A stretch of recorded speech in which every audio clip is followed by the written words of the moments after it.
We better net that fish. That's a giant. I saw him come after it. I mean, he was 10 foot from the boat. That's a giant fish. Oh, look at that fish.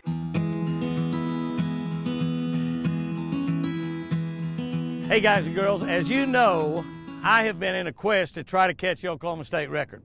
And you're not going to see that on this video, but you're going to see a couple of really big fish. But I want to show you right now how to set up your Garmin live scope, your Panoptic live scope. And I learned all of this from my buddy Josh Jones. Josh has been running that live scope for about 3 years now. He's a crappie guide here in Oklahoma that catches 100 crappie a day just routinely. And he's also a bass fishing guide also, and that's something he just started doing a little bit later. And he charges quite a bit to bass guide, I think about $1,000, because when he's bass fishing guide, he's mostly teaching people how to run the machine. But I'm going to show you on this video how we set that up to get the most advantage of it. Now, you can't just set it up one way and leave it. If you could do that, we'll just have Garmin set those settings on automatic, and you go to automatic and everybody be perfect. So you have to tweak it and play with it as you go along. But I'm going to show you some things that we set up, and we leave some of the things just about the same all the time. And then we change the gain around. We'll change some things around depending on whether we're in clear water or dirty water, how deep we're fishing. It makes the main thing is the depth and how much, you know, if you got a lot of trash fish in the lake, if you got a lot of clutter and dirt and trash in the lake, things that's showing up on your locator that you really don't want to see. So you might change your gain around a little bit. And keep in mind, as I'm showing you this, that I'm not an expert on it. I've only had these units for a short period of time myself, but I'm learning every single day. But here's the way you want to set your unit up. First, I'm just going to go ahead and pull my trolling motor out of the water, because here's one of the things that I had wrong to begin with. I'll pull my trolling motor up out of the water. We turn it around there, get the grass off of it. This is your transducer right here. This is your live scope. And when it's installed on most boats, it's turned around like that right there. Now that's fine if you've got your trolling motor mounted on the other side, you've got your prop pointed to the outside. I've got this on the left side of the boat, and I've got the prop to the inside of the boat, which is the way I carry mine, because I don't want my prop out there to run into stuff around the trees and stuff, if banging into docks or anything like that. So what you want to do on this, if you've got your prop to the inside mounted on the left side, means your trolling motor, this is up here. If you had it the other way, it's going to be down on the other side. That would be fine. But with your prop to the inside, I'm going to rotate that 2 clicks, 1, 2, to the left, counterclockwise. 2 clicks to the left. Now I've got my transducer shining out there where I want it. So, all righty. So that's one of the key things you want to do. We're going to do the rest back here on the Panoptic. Now I've got these locators all Ethernetted together, so I've got that one on a different transducer, but the one in the back, actually, anybody sitting back in the back can see exactly what I've got right there. You can see right there, you know, real easily, we are in, I'll just grab this down here where I can kind of turn that motor around. But you see what we've got right there. As I move my motor, you see the change, that's grass on the bottom. That's the bottom right there. I'm in 17.3 foot of water. I don't see any fish there. Now what we do is we just scan, we run and scan back and forth, looking for big fish. Not fish, but big fish. We find a lot of fish we don't even throw at. Sometimes we might go 20 or 30 minutes or even an hour without making a single cast. I went out the other day on Arbuckle, and I never did see a big fish. I finally caught a few small ones, 2 I think. But you see as we put back to the, go back toward the, it's panning out in front of the boat. I don't see any fish. I'm just drifting here. But panning back and forth. Okay, here's the way we set them up. We're going to go over here. We got this on. This is my live scope right here. This is the boat. It's sitting right here, and it's reading straight down. This is behind the boat. This is out in the front. I like to keep it out there, and my settings are what Josh taught me to do. I mean, I haven't gone out and set it a million different ways and checked it out. So if some of you disagree, that's fine. You probably know way more about it than I do. But if you buy this unit and you want to set it up, I got it out here about 40 feet. You can have it out here. It's actually at 45. You can have it out here at 50 or 60, 90. We go to menu. We go to menu and set forward range. You see I've got it set at 45 feet. If I want to set it out here, go down and set it, say, at 66 feet. Let's just set it at 65 feet. That's what it looks like. Now I'm going to go back where I was right there. So now I'm reading out. Now I'm reading out there 65 feet. Now that's fine, and you're seeing further, and you say, well, that's really good, Jimmy. That's a lot better. You're looking out there 20 yards. But your objects are not going to appear as large. So what you want to do is kind of get it where you really like it. And oh, there's a fish right there. See that fish right there? There's a fish right there. And we're drifting, and so we can see those fish. All right, so that's how you want it. Now it's set on 60. So what I'm going to do, I'm going to hit my menu. I'm going to go up there to my forward range, and I'm going to back that down to about 45, because that's where I've been running, 45. I'll do a lot of experimenting as time goes by, but right now 45 feet. So we're only out there 15 yards in front of us is all we're reading. And we're doing that. We're going to hit the done. We're going to go back there. All right. Now we come back here where we are. We're 45 feet. Okay, now here's a couple other settings. You got this setting up here. You got your depth range. I like to keep the depth range down a little bit below where it is. Now, so I got it there. I'm going to move down just a little bit. See, if you move down shallower, you make your picture bigger. See what I've done there? But now I can lose my bottom fairly quick. So I'll go down just a little bit more. I want to keep my bottom down maybe about 5 foot above the bottom of my locator. That's where you can see the best. Depends on what water you're in. Now, I'm only in 17 foot of water, so if I move this down, you see what's happened there? Everything's got a lot smaller and it's moved way up. So I want to move it up shallower, about right there. That's how good down. Now, everything's big. That's grass right in there, and that's a hard bottom right in there. It's a little bit of soft bottom, hard bottom. All right, so that's why I set my depth. I'm going to go on down a couple feet, go 25 feet. And now I'm getting a little shallower. I'm going to move it clear up to 20 feet. You see what happens? Everything got bigger when you did that. All right, so I'm going to go back. And I got that. And I'm going to go over here. Let's look on our gain. Your gain you can do, I got this set a little high probably. I moved it up a little bit. You're going to run it from about 50 to 70%. 60% is a good place to run it. That's about 60. I kind of like 55, 60%. You might run it as high as 70. Probably not going to run it much higher than that. Probably not going to run it much lower than about 50. That's where you want your gain. All right, let's go back. Okay, let's look here what we got now and go back to my menu. Sonar setup. I've got go to my sonar setup. My noise appearance. I got my appearance forward. I'm reading forward. You can set it where if you want. Oh, that's your color scheme right there. Of course, I've got orange crawfish. You can use a lot of different colors. If you want to change the colors, there's all the colors. Black emerald, that's what it looks like. You might like that better. Midnight blue, that's what midnight blue looks like. Red shad, I kind of like red shad right there. Orange crawfish, and I simply set mine on orange crawfish because I've been fishing with Josh a lot. That's what he uses. Kind of what you get used to. There's your yellow right there. Just kind of just what you get used to. I'm going to go back to the orange crawfish. That's sort of what I got used to because that's what Josh. I may not end up with that. I may try some others, you know, as I fish more throughout the summer. I go back right there. Color gain, your trails on there. Won't worry about that. Okay, here's a couple things right here. Noise reject. You want to keep that on low or medium. You see what it changed there when I changed it over to medium? Change it over to medium, it's knocking out a lot there. You can't see as good.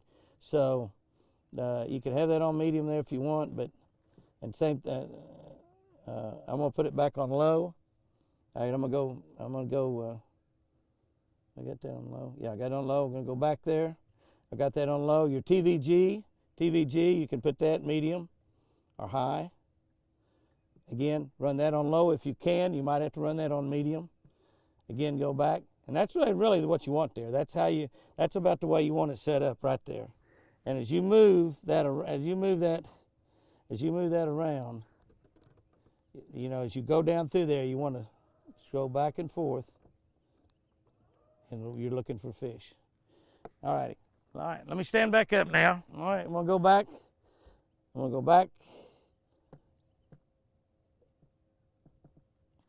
All right, now I got my full screen up there again. All right, now here's the other thing. Here's what we're doing. We're running this thing, and we're simply scanning back and forth. As we move along, we're scanning back and forth and looking out in front of us 45 feet. So that's exactly what you're doing. You're watching for fish on here. As we scan along, we're just simply looking. We run a trolling motor really relatively high, usually at least 7, sometimes all the way up to 10 because you can cover a lot of water. But let me tell you, I usually run mine about 5 or 6 because I'm just not quite as good at identifying fish as my buddy is. About to catch a good one. Here he comes. Woo! I went right by him and he didn't bite mine. Yeah. I mean, right by him. I reckon I was too high? I was awful close to him. He was in the middle. Oh, you hit him, he bit in between them? Yeah. Oh, okay, well, I was to the left.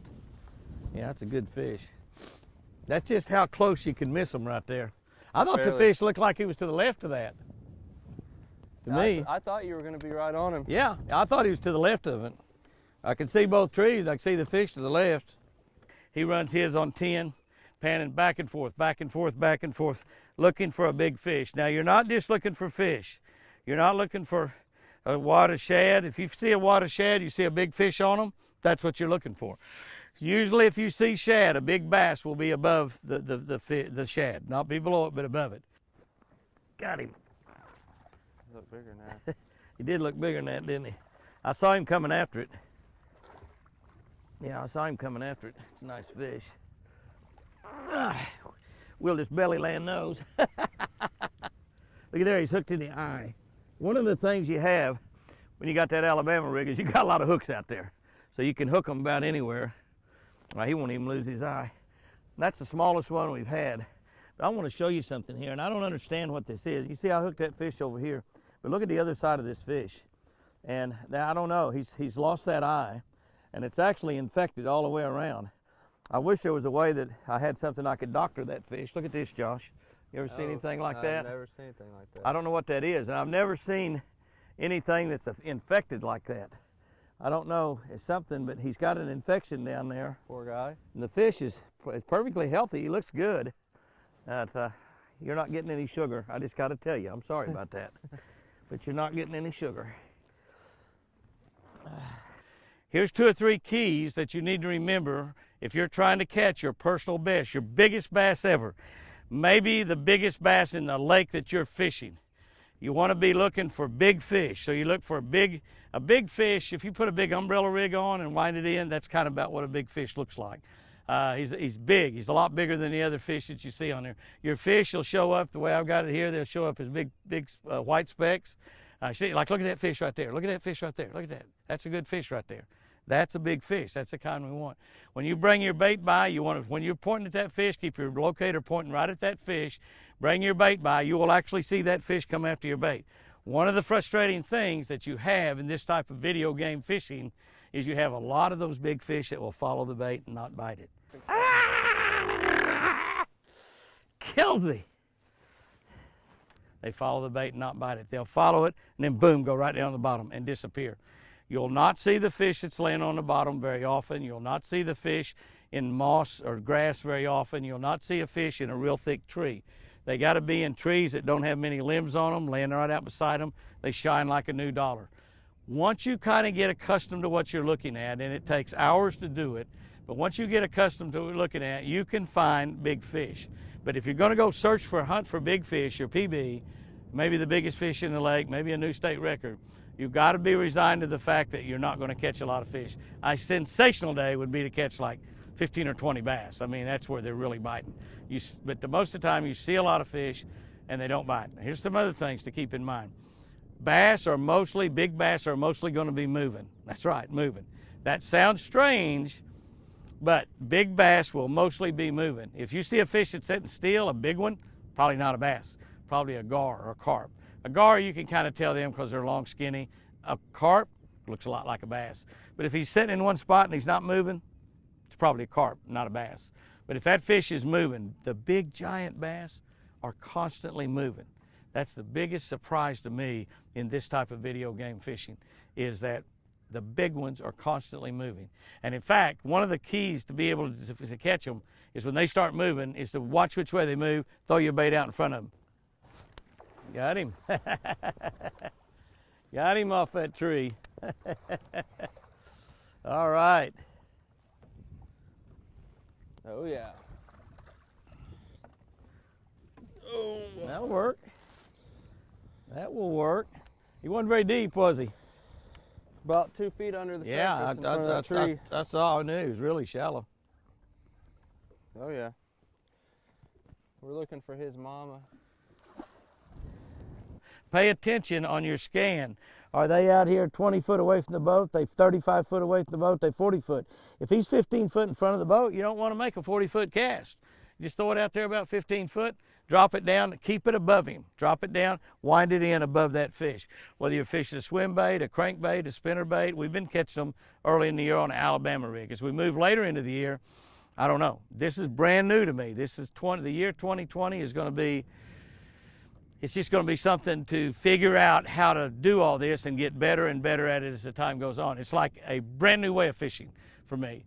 And how it can help you in tournaments, obviously, is you go out and fish a tournament the way you normally fish it, catch your 5 fish limit, go look for a giant. Go look for a giant. The big fish are going to be moving. They're going to show up as large fish on your scales. And once you find them out there, then you want to throw a big bait that a big fish would eat. And try to throw in front of the fish. As you see these fish swim, you'll see a largemouth with a big head. Carp doesn't have that. They got their heads just the same as a regular body. You'll see their big head, you'll see their big tail swimming. And it doesn't take long until you can identify that. So it's pretty easy to see the big fish. All over the country, biologists and state departments stocked a lot of big Florida bass in a lot of the southern states like Oklahoma and Texas, Alabama, Georgia, pure Floridas. These are the biggest fish in those lakes. We have a lot of small lakes here in Oklahoma. Some of them are city lakes. Some of them are just small lakes, power plant lakes. But where they stock those Florida bass, and many of them are up there 10, 11, 12, 13, 14, 15, 16 pounds. That's the fish that we're looking for when we're looking for these big fish. Now, will this unit help you everyday fishing? Absolutely. This video and what I'm talking about and what we're showing you today, and you saw what we caught out there today. Not many fish, but you saw that one that was just absolutely a giant. I had another fish out there today that was the biggest fish we saw on the screen, probably in excess of 11 or maybe even 12 pounds. And I must have had a nick in my line because, you know, with throwing the Alabama rigs, you get the line wound around the head a lot. You was fishing a lot of brush and cover, and it must have had a nick in it. I set the hook and loaded up on him, and 20-pound test line broke. Didn't even begin to pull 20-pound test, so I know it had a nick in the line. But so this is the way to catch really, really big bass. Is it easy? Heck no, it's really hard. But this is the way to catch a really, really big bass. That's a giant. We better net that fish. That's a giant. I saw him come after it. I mean, he was 10 foot from the boat. That's a giant fish. Oh, look at that fish. Look at that fish. I mean, a giant. It's a 10-pound fish. That's a 10-pound fish. All right. All right. That's what I'm talking about. Okay, we have 0, 0, 0. I put new batteries in. We got some batteries. The batteries on this thing. I got some really good scales. These are old scales right here. I got some better scales. I just hadn't put them back in this new boat yet. 9/11. 9/11. 9/11.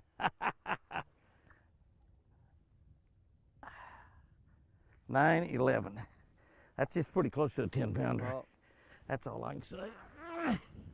Pretty close to a 10-pounder. Wow, it's a gorgeous fish. Wow.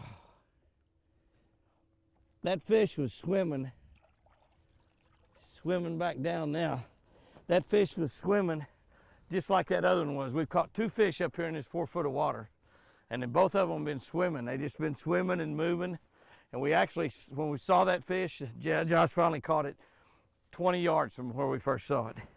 Could never have caught that fish without following it. I see a 9-pounder on live scope right now.